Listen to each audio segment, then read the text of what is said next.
আসসালামু আলাইকুম ভাই বোনেরা, সবাই কেমন আছেন? আশা করি আছেন ভালো। আপনাদের দোয়ায় আমিও ভালো আছি।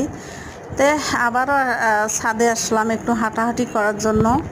তো যাই হোক, আসলে ঢাকাতে অনবরত বৃষ্টি হইতেছে। তো কোন কোন এলাকাতে বৃষ্টি অবশ্যই জানাবেন। আসলে হয় কি, বৃষ্টি হলে একটানা বৃষ্টি হলে আসলে ভালো লাগে না। তো এক সপ্তাহের মধ্যে 2-1 দিন বৃষ্টি হলে সবার কাছে ভালো লাগে। যারা নিরীহ গরিব তাদের আরও কষ্ট হয়, সবার জন্যই তো কষ্ট, কারণ চলাফেরা করতে। তো দেখতে পাচ্ছেন রাস্তাঘাটের কী পরিস্থিতি। এখানে যে পানির পাম্পে বয়স্ক চাচা মনে হয় পানির জন্য আছে। তা আসলে ভাই বোনেরা ফুল ভিডিওটা দেখেন, দেখলে অবশ্যই তো ভালো লাগবে। আর বোন মনে করিয়া ফুল ভিডিওটা দেখে একটা লাইক কমেন্ট শেয়ার করেন। আপনারা দেখলে যেন অন্য ভাইয়া পুরেও দেখতে পারে। তা যাই হোক, আপনাদের কাছে একটু একটু করে শেয়ার করলাম ভিডিওটা।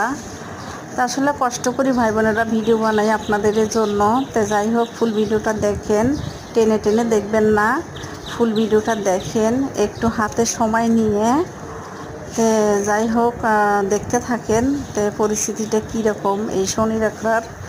তো এখানে বেশি দিন থাকবো না, আর কয়েকটা দিন আছি।